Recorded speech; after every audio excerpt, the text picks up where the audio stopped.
अब बात करते हैं बैटल ऑफ बंगाल की। बंगाल की सियासी जंग दिन प्रतिदिन दिलचस्प होती जा रही है। पिछले हफ्ते कूच बिहार के विधायक और कभी ममता बनर्जी के बेहद वफादार रहे मिहिर गोस्वामी ने बीजेपी ज्वाइन कर ली।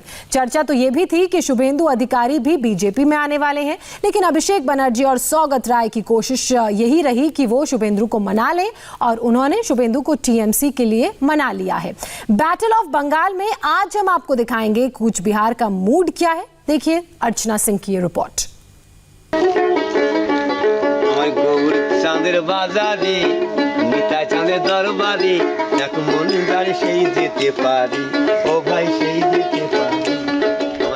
एक मुल्क, दो टुकड़े और 3 बीघे का फासला। जी हाँ, इस वक्त हम जहाँ मौजूद हैं इस लोकेशन की कुछ ऐसी ही कहानी है। कूच बिहार से लगे बांग्लादेश के रंगपुर जिले के ठीक बीच से भारत की सड़क गुजरती है। ये एन्क्लेव दोनों ही मुल्कों के लिए मुसीबत का सबब था, लेकिन वक्त के साथ सरकारों ने बड़ा दिल दिखाया और वजूद में आया 3 बीघा कॉरिडोर। इस वक्त हम हैं भारत बांग्लादेश के बीच 3 बीघा कॉरिडोर पर। ये 3 बीघा कॉरिडोर क्या है? ये समझौता भारत और बांग्लादेश के बीच हुआ। क्या था ये समझौता और क्यों ये पूरा विवाद था और कैसे लोगों की मुश्किलें आसान हुई जब ये 3 बीघा कॉरिडोर खोल दिया गया। 2 गांव जो इस तरफ बांग्लादेश के बसते हैं, दाहरग्राम आंगरपोता, उनके लिए किया गया था और दूसरी तरफ भी बांग्लादेश है जहां से लोग जाते हैं दूसरी तरफ। ये पूरा जो बीच में आप सड़क देख रहे हैं, बीच में आप रास्ता देख रहे हैं, ये रास्ता भारत का है। ये जिस सड़क पर इस वक्त मैं खड़ी हुई हूँ, ये सीधी सड़क जो आप मेरे पीछे से देख रहे हैं जो आगे तक जाती है, ये भारत में है और ये कॉरिडोर जो है यही 3 बीघा कॉरिडोर कहलाता है। यानी इस 2 गांव के लिए जो इस तरफ बसते हैं उनके लिए ये समझौता हुआ। सबसे पहले ये रास्ता 3 घंटे के लिए खुलता था सिर्फ, जिससे बांग्लादेश के लोग अपने दूसरे गांव में जा सकें, क्योंकि बीच में भारत की जमीन पड़ती है जिससे गुजरकर उन्हें जाना होता था। उसके बाद 1982 में समझौता हुआ, जिसके बाद 6 घंटे के लिए कॉरिडोर खोला जाने लगा। यानी बांग्लादेश के लोग सिर्फ 6 घंटे इस रास्ते से गुजर सकते थे, इसके अलावा ये रास्ता बंद रहता था। उसके बाद 1992 में ये रास्ता 12 घंटे के लिए खोला जाने लगा। 2011 में बांग्लादेश की तत्कालीन प्रधानमंत्री शेख हसीना और भारत के प्रधानमंत्री डॉक्टर मनमोहन सिंह के बीच समझौता हुआ और ये जो 3 बीघा कॉरिडोर है ये लीज पर दे दिया गया बांग्लादेश को 99 साल की, और ये रास्ता उसके बाद खुल गया और यहां से लोग गुजरने लगे।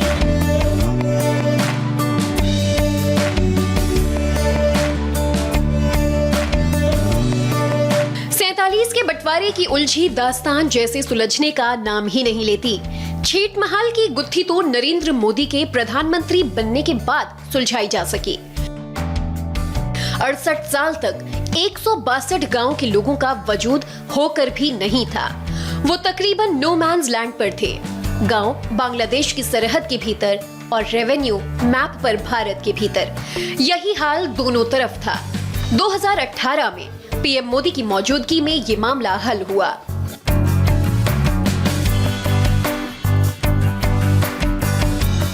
ये कूच बिहार में है चीत महल, जिसे नो मैन्स लैंड भी कहते हैं। यानी एक ऐसी जमीन जहां के रहने वाले लोगों का ना कोई देश होता था, ना कोई पहचान, वो अपनी ही जमीन पर बाहरी होते थे। और 68 साल तक आजादी के इन लोगों की, यहाँ के निवासियों की यही स्थिति थी। उसके बाद 2015 में भारत और बांग्लादेश की सरकार के बीच समझौता हुआ, जिसमें जो 162 इनक्लेव थे उनमें से 111 इनक्लेव जो भारत के थे, जो 17,000 एकड़ जमीन में थे, वो बांग्लादेश को दे दिए गए। और जो बांग्लादेश के पास 51 इनक्लेव थे और वो 7,000 एकड़ जमीन पे थे, वो भारत की टेरिटरी में आ गए और ये पूरा मुद्दा सुलझ गया।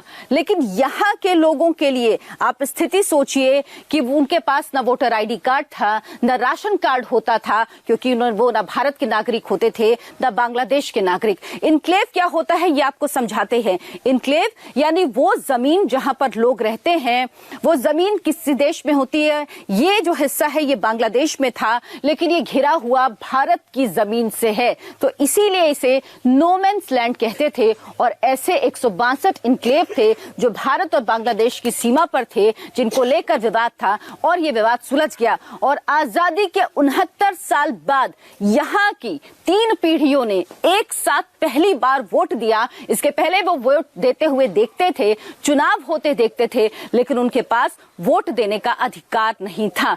आजादी के 69 साल बाद यहाँ के लोगों को यह अधिकार मिला। इसके बाद इन लोगों को जो सेटलमेंट कैंप थे वहां पर सेटल किया गया और उसके बाद उनको रहने की जगह दी गई। सरकार की तरफ से उनको घर दिए गए जहां पर वो रह सकते हैं।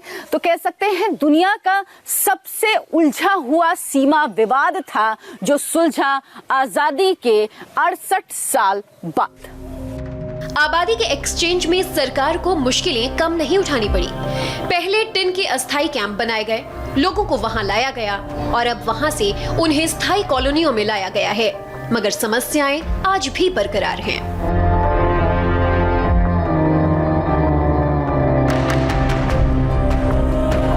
जो समझौता भारत और बांग्लादेश सरकार के बीच हुआ, जिसमें 51 इनक्लेव के लोग जो भारत में आए उन्हें अलग अलग जगहों पर बसाया गया, लेकिन उनका कहना है कि उन्हें सिर्फ ये घर दिए गए हैं, कुछ लोगों को यहाँ पर लाके बसाया गया है।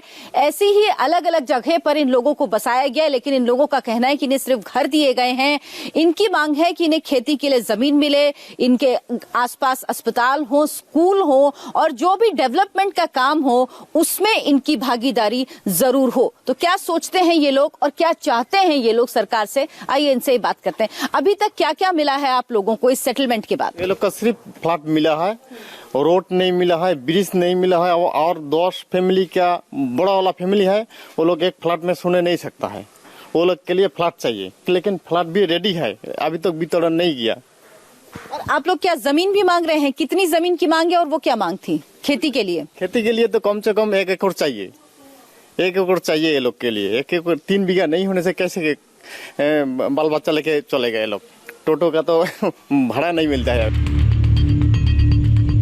बांग्लादेश बॉर्डर तक आए हैं तो आइए आपको देश का आखिरी रेलवे स्टेशन भी घुमा देते हैं। आजादी से पहले ट्रेन चांगरा बांधा से आगे भी जाती थी, अब यही आखिरी स्टॉपेज है। ये चंगराबंधा स्टेशन है, ये आखिरी स्टेशन है। इसके बाद बांग्लादेश शुरू हो जाता है। यहाँ से सिर्फ एक ही पैसेंजर डेमो ट्रेन चलती है जो इस वक्त बंद है जब से लॉकडाउन हुआ है। यात्री ट्रेन सिर्फ एक ही चलती, इसके अलावा यहाँ माल गाड़ियां चलती हैं जो सामान की ढुलाई करती हैं। यात्री ट्रेन जो चलती है वो न्यू कूच बिहार से लेकर चंगराबंधा और यहाँ से न्यू जलपाईगुड़ी तक जाती थी, जो इस वक्त बंद है। लेकिन खास बात यह है कि ये चंगराबंधा जो स्टेशन है ये भारत की सीमा में अगर बात करें तो ये आखिरी स्टेशन है चंगराबंधा, जहां से जो ट्रेन चलती थी वो इस वक्त बंद है, अभी तक वो ट्रेन चालू नहीं हुई है। और आइए अब कुछ राजनीति की बात कर लेते हैं। 2019 के लोकसभा चुनाव के बाद कूच बिहार की पॉलिटिक्स में बहुत तेजी से बदलाव आया। बीजेपी के निशीथ प्रामाणिक ने ये लोकसभा सीट जीती। उसके बाद बीजेपी का जो असर बढ़ा उसने तृणमूल के हताश नेताओं को नई राह दिखाई। तृणमूल के विधायक मिहिर गोस्वामी ने अक्टूबर में पार्टी छोड़ दी। शुक्रवार को उन्होंने दिल्ली आकर बीजेपी ज्वाइन कर ली। बंगाल का सारे पीपल आशा करते थे जब मामाटी मानुष का सरकार जब आएगा तब बंगाल का भी उन्नयन होगा, उत्तर बंगाल का भी उन्नयन होगा जहां से हम आते हैं।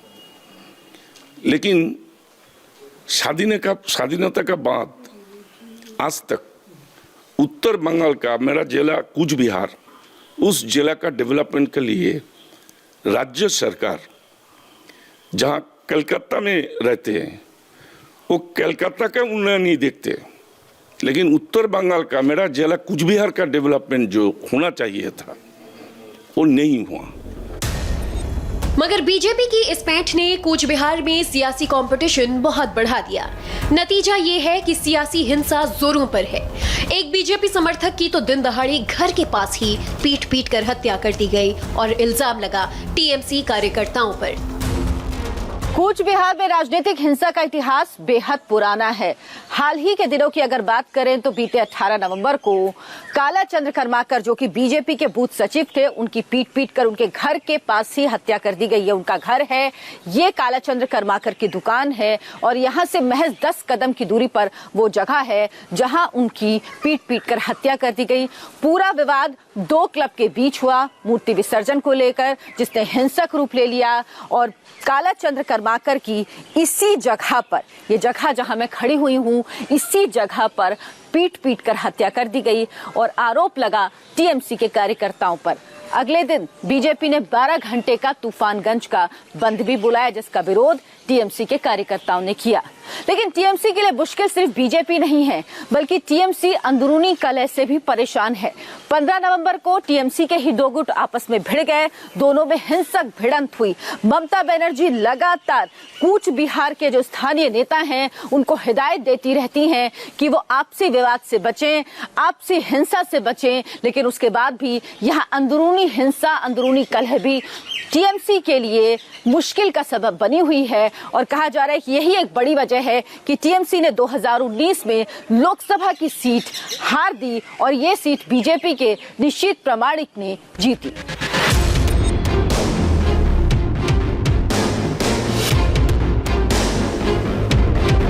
मगर हिंसा, सियासत, विषाद से परे भी एक दुनिया इस कूच बिहार में सांस लेती है। ये है शीतल पार्टी का कुटीर उद्योग। क्या है शीतल पार्टी, पहले ये समझिए। शीतल का मतलब होता है जो ठंडा होता है और पार्टी का मतलब होता है बैठने वाला। ये बैठने और सोने के काम आता है मैट, और ये बंगाल की जीवन शैली का हिस्सा है। ये केन के फाइबर से बना होता है और केन का ये पेड़ यहाँ पर हर घर के बैकयार्ड में आपको मिलेगा। 14,000 परिवार यहाँ के इससे जुड़े हुए हैं और इसमें महिलाएं और पुरुष दोनों मिलकर काम करते हैं। जब बंगाल का पार्टीशन हुआ उसके बाद वहां से जो लोग आए वो ये कला अपने साथ लेकर आए, और क्योंकि यही उनकी कमाई का एक मुख्य जरिया था। केन के फाइबर से और भी बहुत सारी चीजें बनती हैं जो आपने अक्सर देखी होंगी मार्केट में, दुकानों में, बाजारों में, लेकिन वो बनती कहाँ हैं, कहाँ से आती हैं, ये आज हम आपको दिखाते हैं। वो यहीं पर बनती हैं। और ये देखिए, ये है मोबाइल कवर। ये मोबाइल कवर भी बनता है यहाँ पर।